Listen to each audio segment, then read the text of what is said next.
God morgen, gutter og guinder. Vi skal spille noget Crusader Kings, så lad os bare hoppe ind i det. Spiller High Middle Ages. Hvis I undrer jer over, hvorfor der er rene særmusik, så er det et mod, som ligger på Steam Workshop. Jeg er simpelthen gået hen og lavet en custom character her. Han skal simpelthen være konge, hertug over kongedømmet, som hedder Mumu her i Irland. Han hedder Vomrad, vi kan se fulde navn her, Vomrad Vinkelsliber, hvilket vi kan se på hans fantastiske vinkel på hans mustache her. Han kan et eller andet med de der vinkler der. Som 19-årig begynder Vomrad simpelthen sin tur som konge over Mumu. Og han har simpelthen fået en uddannelse som diplomat, som giver ham lidt mere diplomacy skills, så vi forhåbentlig kan lave nogle fede alliancer og ikke blive invaderet af alle. Og derudover så får han åbenbart også plus 5 fertility, så vi nok kan få nogle gode børn. Så springer sgu bare ud i det. Vi kommer til at spille uden Iron Man mode, simpelthen fordi vi har achievements, eller vi har mods til, så vi kan ikke spille Iron Man mode. Vi er simpelthen startet, og vi kan med det samme høre den fantastiske Ringenes Herre-musik mod, som spiller i baggrunden, så det er bare godt. Heroppe i venstre hjørne kan vi se vores karakter Vomrad, som jeg tror lige jeg skruer lidt ned for lyden her. Jeg ved ikke lige hvor højt det er. Jeg har ikke lige testet. Så bare lige for at være på den sikre side. Okay, simpelthen til at starte med allerede heroppe i toppen her kan vi se en masse ting, som skal blive ordnet, som er rimelig vigtigt i forhold til vores karakter. For det første så skal vi have lidt character focus.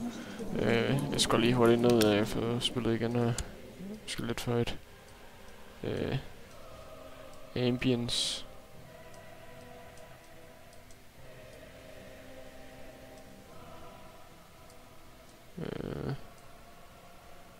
Sådan der. Et character focus er altid vigtigt i forhold til ens attributes. Siden vi har valgt en vej som diplomat, som henter vores martial ability lidt, vil det give god mening at vælge et familiefocused trait som enten family eller carousing, eller hvad fanden der står der. Familie, det giver mere fertility, så det kan hjælpe os med at bygge en familie. Derudover giver det også mere liv. Så det er den jeg går med, i stedet for de 3 diplomacy. Og det her fokus, det kan vi vist ikke sådan umiddelbart lige skifte, så det er sådan meget long term, når man vælger det. Så skal man have tænkt meget ud i fremtiden. Vores ambition, det kunne være rart at vælge Become King of Ireland, fordi den giver masser af prestige, når først man klarer den. Men det er ikke engang sikkert, at vi bliver kongen af Irland i den her, i hvert fald i hans Vomrads levetid, Vomrad Vinkelsliber. Så det vil give mere mening at fokusere på en af de mindre krævende ambitioner som Groom and Heir, altså lave en arvning, og det giver så plus 20% fertility, mens vi så har den ambition i gang. Men for at vi kan få en arvning, man kunne muligvis adoptere en, men det bedste vil helt klart være at blive gift, og på den måde opvokse et barn. Det tager lang tid, men i den anden ende, så kan du selv oplære ham, og så han får nogle gode skills og sådan noget. Det første man vil fokusere på, når man skal have en dronning, kan man sige, en kone, så vil man gerne fokusere på, at for det første, at de har nogle gode attributes, som man ikke selv har, så de kan udligne nogen, så det kunne måske være godt med en kone med noget stewardship eller martial, som vi ikke har så meget af. Intrigue og learning, det er ikke så meget noget, man har lyst til at fokusere på i early game. da det ikke er specielt nødvendigt at udvikle teknologi og intrigue, det er mere sådan plotte, hvis du vil myrde nogle folk, du ikke kan lide, hvis der er et eller andet idiot, som du gerne lige vil have myrdet, så det gør der noget intrigue. Men det er ikke så vigtigt nu her i starten, hvor vi ikke rigtig har så meget land og sådan noget, så kan det være lige meget med noget intrigue.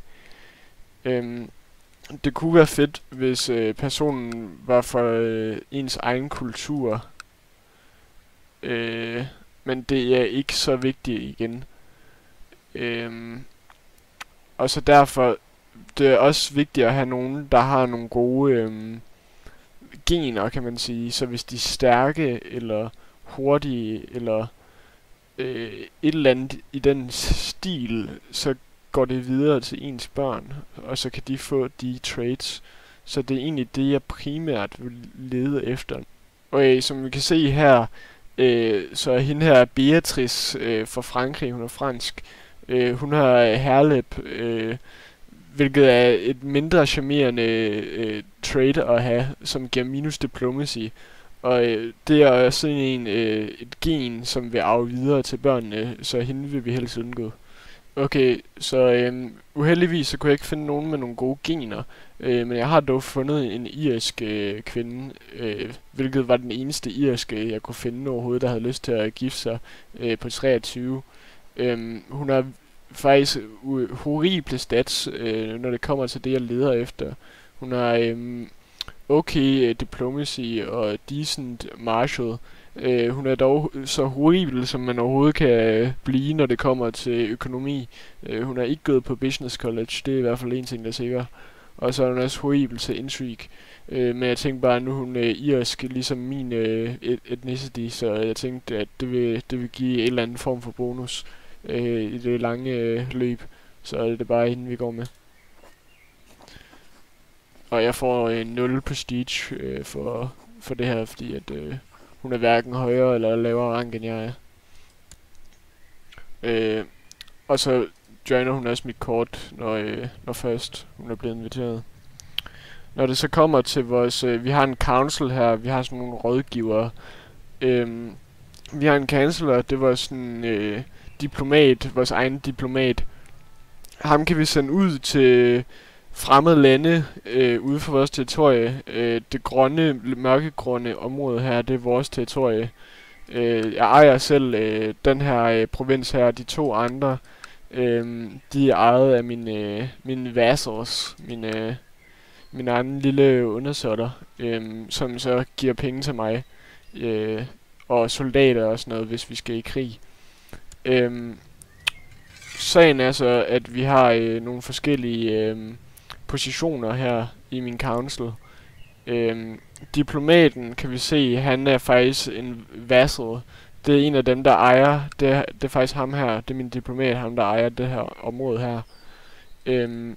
Så hvis jeg gerne gad at have en anden person, som er bedre som diplomat, så vil jeg have skulle smidt ham ud som min personlige diplomat. Og det vil han nok blive rimelig sur på mig for, og dermed erklære krig på mig. Så vi vil faktisk gerne beholde ham, selvom han er sådan rimelig lort. Det samme gælder min krigsfører her. Han har et 7 i martial, så det vil sige, at han er en poor commander. Men stadig, jeg vil gerne beholde ham, fordi hvis jeg smider ham væk, så bliver han nok pænt sur, hvis jeg skulle gætte. Derimod min bishop, eller min steward og min spymaster, de er ikke nogen vassals. Jeg kan lige tjekke om... Og de betaler mig faktisk ikke nogen penge. Dog, han er en bishop, ham her, min steward, så rent faktisk kunne det betale sig at beholde ham på. Fordi hvis lige nu betaler han nemlig en del af sin løn til paven nede i Rom hernede. Men hvis nu vi kunne få ham til at lide os rigtig meget, så kunne det være, at han begyndte at betale til os i stedet for paven. Så det kan være, at jeg beholder ham, selvom han ikke er særlig god. Men nu får vi se. Spymasteren, han er også rimelig dårlig, så der tror jeg bare, jeg har tænkt mig at vælge en anden. Det man kan gå hen og gøre, det er nemlig også at invitere folk til ens realm. Se join kort, yes. Og vi vil helst gerne have mænd på vores council. Fordi det her det er middelalderen. Og så længe de ikke er ambitiøse, og det er han så, det er måske ikke så smart. Så vi vil ikke have han Europa hele vores land. Okay, for simplicitets skyld, så har jeg bare valgt at gå med de her standard nogen, fordi jeg vil helst gerne have deres skat. Jeg vil gerne have, de betaler sådan skat til mig, så jeg beholder dem. Derudover mangler vi stadig en sådan præstagtig, og det har vi ham her til. Han er en ultra god, masterful præst, så jeg tænker, at det vil give mening at få ham til at research kultur i vores hovedstad her. Vores spymaster, ham kan vi sende ned til Paris og udspionere lidt der, for at få nogle nye teknologier. Derimod vores steward, han vil meget gerne samle skat ind for borgerne, så det får han bare lov til. Og vores krigsfører, vores general, han sidder og recruiter soldater her i vores hovedstad. Og så derimod vores diplomat, man kan nemlig være så snedig og gå hen og lave falske claims på de sidelæggende stater og hertugkonger og sådan noget. Og det vil vi rigtig gerne, fordi at så har vi nemlig ret til at erklære krig på dem. Lige nu har vi ingen grund til at erklære krig på dem, så det kan vi ikke rigtigt. Men vores diplomat, han kan være så smart lige at gå hen og sige, jo, det må vi faktisk godt. Så vi vil egentlig bare finde den konge eller hertug, der har mindst soldater. Som for eksempel ham her, Dunderhat, han har omkring 1000 soldater til rådighed. Så det vil muligvis være optimalt at gå efter ham som vores første offer. Det kan dog tage mange år, det her. Han har omkring en 4% chance for at lave sådan en claim på den her provins årligt. Så det kunne tage mange år, men vi håber på det bedste. Derudover kunne det også gå hen, at han lige pludselig døde på et tidspunkt, og så kunne vi altid få en bedre en. Men vi har virkelig ikke lyst til at udskifte ham lige nu. Fordi at han har nok et par soldater. Han har omkring 728, som vi ikke har lyst til at komme og banke på døren. Så dem beholder vi lige nu. Derudover så har vi den her title loss on succession. Det vil sige, at så snart jeg dør, så er det min vassal her, altså en af mine undersøgter, der kommer til at eje det hele. Fordi jeg har ikke noget barn, så der er ingen andre end ham, fordi han er den mest magtfulde. Så han kan bare tage mit land over, hvis jeg går hen og dør. Så jeg vil hurtigst muligt gerne have nogle tronarver og nogle børn. Hvilket er derfor, at jeg har sendt invitationen til hende der, så jeg kan blive gift og få nogle børn. Derudover af et eller andet mærkeligt grund, så har jeg et claim på ham hers provins her. Det må måske være tidligere ejet territorie, jeg har ejet. Og derfor har jeg retten til at erobre det her område, hvis jeg har lyst. Men jeg skal passe på, fordi han har alligevel 1000 soldater. Og jeg har, det kan vi se her, 1190 soldater. Så det vil måske ikke være så smart lige nu at invadere ham med så lille advantage. Han har alligevel et slot, jeg også skal besiege, før jeg kan få alle hans ting. Nå, min strategi her for at få noget lidt ekstra indkomst, så har jeg tænkt mig at gøre min biskop her til min regent. Så det vil sige, hvis jeg skulle gå hen og blive syg eller sat i fængsel, så er det faktisk ham, der vil tage kongestyret, imens jeg er væk. Men kun imens jeg er væk, så snart jeg kommer tilbage fra fængsel eller sygdom, så vil jeg tage magten igen i landet. Men det gør, det er så, at han kommer til at lide mig rigtig meget. Og nu kan han faktisk lide mig mere, end han kan lide paven, altså Alexander den anden. Så det der vil ske, så snart noget tid er gået, så vil han begynde at betale skat til mig. og det kan vi rigtig godt lide, fordi at lige nu der tjener vi 0 guld per måned, så derudover har vi heller ikke særlig høj stewardship, så det kommer til at hjælpe os rigtig meget at få noget lidt ekstra skat. Okay, der er gået lidt tid, og som vi kan se her, så på grund af at jeg har beholdt alle mine folk på min council, så er de begyndt alle sammen at betale skat til mig. Og jeg kan se, jeg får det er årlig indkomst her, så jeg får 6 guld fra ham her, 6,7 fra ham her. Og på grund af at han kan lide mig bedre end paven, så får jeg også skat for min biskop nu, 6,8, så det er faktisk et rimelig stort bonus. Det er omkring et halvt 0,5 guld ekstra per måned. Og jeg får nærmest 1 guld af ham her hver måned, så det kommer til at booste min økonomi rigtig meget. Som man kan se heroppe i monthly balance, så får jeg 1,57 guld per måned, og det virker måske ikke som så meget, men her i starten, hvor man ikke rigtig har så meget territorie, så får man virkelig ikke meget mere end det her. Det er en udmærket start, for at sige det godt. Vi har simpelthen fået nyheder om, at hende her irskeren, som jeg havde sendt en invitation til, hun har simpelthen sagt ja. Og det kan vi så få lidt guld for den her, for det her bryllup her, på grund af at folk giver nok nogle gaver og noget. Vi kan også vælge at få noget prestige, men lige nu er guld mere værd, da 10 guld det er mere end vi kan tjene på meget lang tid. Som man kan se, nu hvor jeg også har taget, jeg har haft en uddannelse som diplomat, og jeg også har valgt family focus, så får jeg simpelthen +5 i alt til mit diplomacy.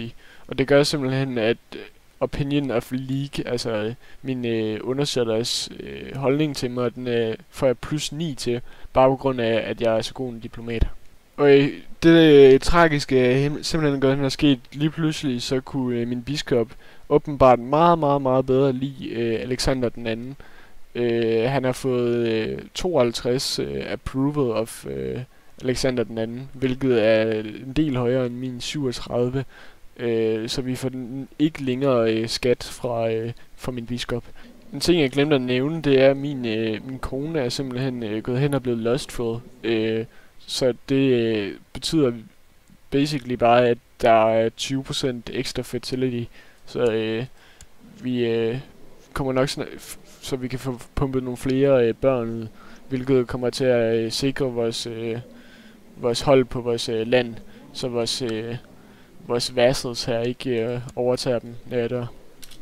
Okay, simpelthen, der er lige gået et stykke tid, og uden at have lagt mærke til det, så min økonomi, min monthly balance, gået op med 3,36, så det vil sige, at vi tjener 3,36 guld hver måned, så det er et rimelig fedt improvement. Hvis vi kigger på vores militær, det er også gået op. Vi har 1600 soldater omtrent lige nu.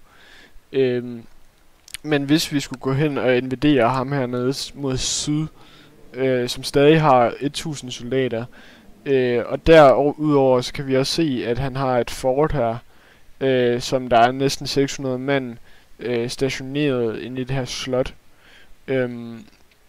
Hvilket vil tage mange casualties, hvis jeg prøver at invadere det. Så det man kunne gå hen og gøre, det er at købe nogle mercenaries, hvilket er meget dyre. Og de koster en del at vedligeholde.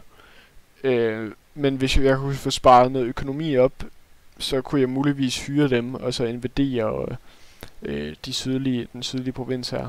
Min biskop, han har simpelthen udviklet noget teknologi, som koster 21 guld at udvikle.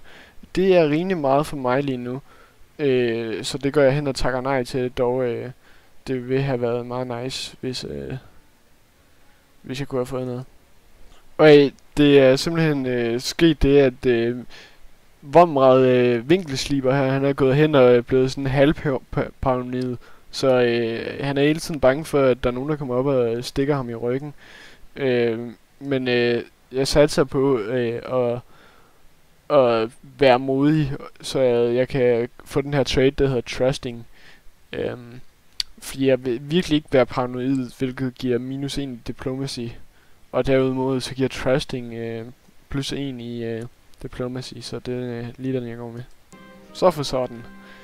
Min kone her, hun er simpelthen gået hen og blevet gravid, så vi kan muligvis gå hen og få en tronarver snart. Så snart han, jeg tror, når han bliver 16, så tror jeg, han er, hvis det er altså en dreng, at han kan arve tronen. Hvis det bliver en kvinde, så kan hun stadig arve tronen, men folk kommer til at hade en, hvis det er en kvinde, der styrer, fordi vi er midt i middelalderen, og kvinder, de havde ikke ligefrem ligestilling. Okay, jeg har simpelthen fået en ny datter. Det er relativt uheldigt, da jeg gerne ville have haft en søn. Men en datter fungerer også, så hvis jeg dør nu, så vil jeg simpelthen spille som hende her, som skal have et navn. Hun kommer bare til at hedde... ja, hvad fanden skal hun egentlig hedde?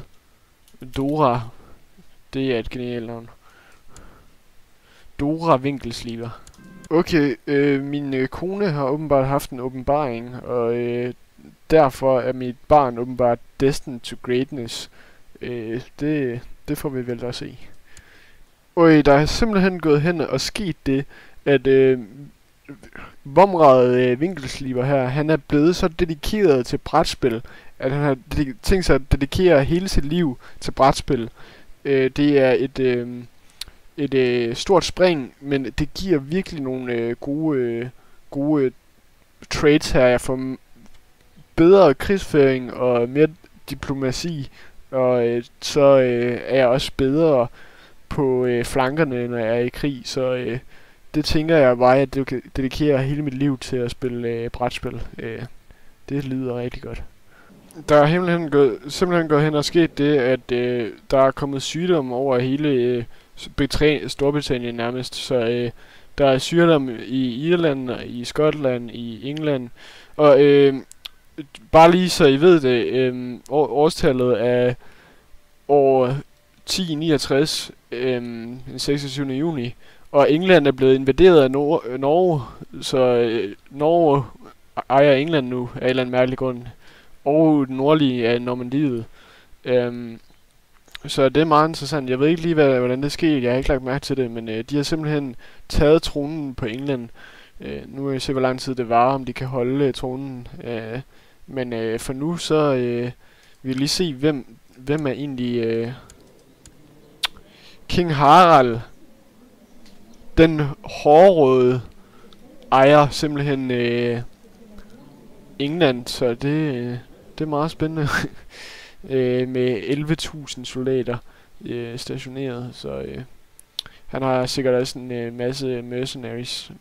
Der er simpelthen gået noget tid, og jeg har skaffet omkring 200 guld bare ved simpelthen at samle skat ind for mine borgere og mine undersåtter her. Og ham her, han har stadig kun omkring 1000 tropper, og jeg har 1700 cirka. Og jeg tænker, det er en god nok fordel til, at vi kan prøve at invadere sydlige Irland her. Han har vist ikke nogen allierede, så det burde ikke være noget problem at erklære krig på ham. Når vi kigger på vores mercenaries her, jeg vil helst gerne have nogen rigtig billige nogen. Som for eksempel dem her, de koster alle sammen 105. Men dog har de højt upkeep. For eksempel ham her, han har næsten 10 guld i måneden, skal jeg betale. Bare for, at de eksisterer. Så det vil sige, at jeg har 10 måneder, jeg kan betale dem i, med de 100 guld, jeg har til overs. Dem her, The Saxon Band, de koster kun 7 guld per måned, cirka. Så det kan godt være, det er dem, jeg går med her umiddelbart. Hvis vi kigger på kontrakten... vi kan lige se, hvem det er. Det var hernede. The Saxon Band. Det er 1500 soldater, hvilket er en god chat. Hvis man kombinerer det med min her på 1700, så kommer vi op over 3000, hvilket kommer til at outnumber den her sydlige provins med 3-1 stort set. Og så derudover skal vi også lige invadere deres slot og sådan noget. Men det burde være noget min her kan holde til. Så jeg går simpelthen hen og erklære krig på ham, fordi at jeg har simpelthen sådan en claim på hans provins her, så folk stiller ikke spørgsmål til, at jeg går hen og invaderer ham. Vi kan lige se på conditionsene på den her krig her, så hvis jeg invaderer ham og vinder, så bliver jeg simpelthen konge over ham her Mukdach, hvis det er sådan, man udtaler det. Og så får jeg også 100 prestige. Prestige, det er bare sådan en, et tal, der viser, hvor sådan nice du er, hvor meget du har opnået. Så jo højere, jo bedre. Men vi går hen og erklærer krig på ham. Så nu er vi officielt i krig med ham her, den skøre Laban hernede. Og det jeg går hen og gør, det er, at jeg siger til mine egne soldater, mine knights, at de skal samle her i min hovedstad. Og derudover så vil jeg også gerne have min vassals, min undersøgers knights til at møde her i hovedstaden, så de begynder at gå derover i. Derudover for en ekstra god sikkerheds skyld, så vil jeg også gerne lige hyre de her mercenaries hernede. The Saxon Band, det tænker jeg, det er det vi går med. 1500 soldater, og der kan vi se, de har meget heavy inventory. Ikke noget kavaleri, hvilket kunne have været rart at have. Men jeg tænker ikke, det er nødvendigt, når vi har så stor en fordel. Men altså, vores her, den har heller ikke noget kavaleri, så... Men jeg tænker heller ikke, de har noget kavaleri, fordi irlanderne, de er ikke lige kendt for at have så meget kavaleri. Så det er det, vi kører med. Så vi har lige knap 3000 mand her i min hovedstad, og vi begynder bare at marchere, før at de her orkenokker, de kommer op til mig. Og nu står vi her i hovedstaden, lidt over 3000 mand. Den her sektion her på venstre side, der kan vi se alle statistikkerne over, hvem der leder hvad, og hvordan det står til. Så vi kan se, at der er nogle forskellige folk her, der leder de forskellige sektioner af hæren. Det her, det er mercenariesne, de leder den venstre side af hæren. Man kunne altid vælge nogle mere kompetente generaler, hvilket jeg tænker, jeg gør. Ham her, ham er Melunat. Han har 18 i Marshall, hvilket betyder, at han er en sindssyg commander. Og han har også flanker, hvilket gør, at han er god på flanken. Så jeg tænker, jeg sætter ham på flanken. Det vi kunne gå hen og gøre, det er også at sætte mig selv ind i hæren. Men jeg vil nok blive henrettet pænt groft, hvis jeg gik hen og gjorde det. Så det tænker jeg at lade være med. Derudover så har vi ham her, som er en tough soldier. Så han får midterplanen her, og skal sørge for at holde frontlinjen. Vi sender vores herned, og der er simpelthen sket det, at de vandrede direkte over floden her til min hovedstad, så snart jeg krydsede floden her for simpelthen tage min hovedstad. Det jeg så gjorde, i stedet for at gå over floden, så valgte jeg at gå hele vejen rundt om floden, for når man angriber over en flod, så får man nogle utrolig store debuffs, og de får nogle kæmpe fordele, siden du skal krydse en flod helt med din hær, imens de sidder og skyder med bue og pile på dig. Så jeg simpelthen gået rundt om bag dem, og nu angriber jeg dem simpelthen heroppe fra nord af. Og det burde være et rimelig hurtigt slag, siden at jeg har 3-1 styrke i forhold til dem.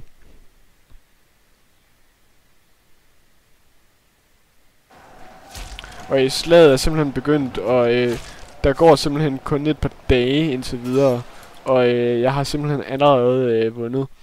Og så kommer der sådan en lille schema op her, hvor vi har mine soldater her. Jeg mistede simpelthen 28 mand ud af mine 3200. Og det var så mest light infantry, jeg mistede her. Og så kan vi se, at de mistede 512 mand. Ja, og det er simpelthen oftest til sidst i slaget, at de begynder at miste flest casualties, når de begynder at løbe, og man løber efter dem. Men de har stadig 460 tilbage. Men det er ikke noget, jeg behøver at bekymre om, fordi at de løber højst sandsynligt langt væk op til det nordlige Irland. Og så hvis de vælger at komme tilbage, så vil de simpelthen ikke have nok mænd til at kunne indtage mine byer. Da jeg har, kan man se her, 500 mand stationeret i min borg, og det vil 400 mand simpelthen ikke kunne indtage. Bare sådan, så vi kan roligt smutte ned til deres hovedstad nu.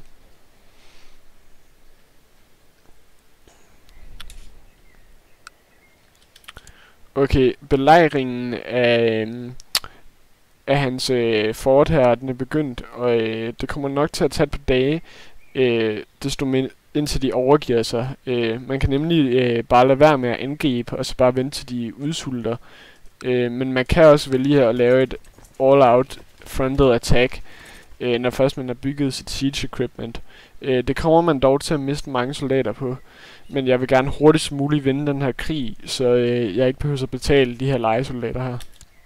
Okay, efter belejringen af selve slottet, vi mistede 631 soldater, hvilket er et rimelig groft resultat, men vi har simpelthen indtaget deres fort.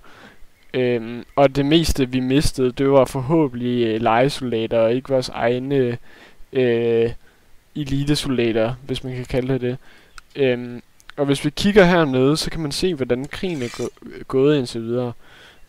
Og hvis vi kigger her, så har jeg vundet The Battle of Numnirch, og jeg har okkuperet deres hovedstad.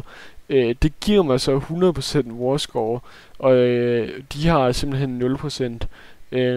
Så jeg kan sende et brev til dem og sige, hey, du må meget gerne blive fri for den her krig, hvis du giver mig alt dit land, og alle dine soldater, de pisser af.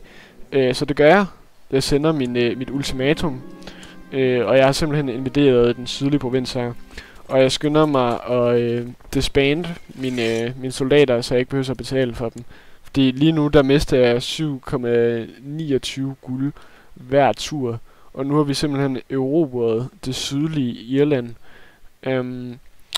Så vi er godt på vej til at have erobret Irland. Der mangler en del endnu, men det er altid en god start. Og nu er ham her, duden hernede, han er simpelthen blevet min undersåt.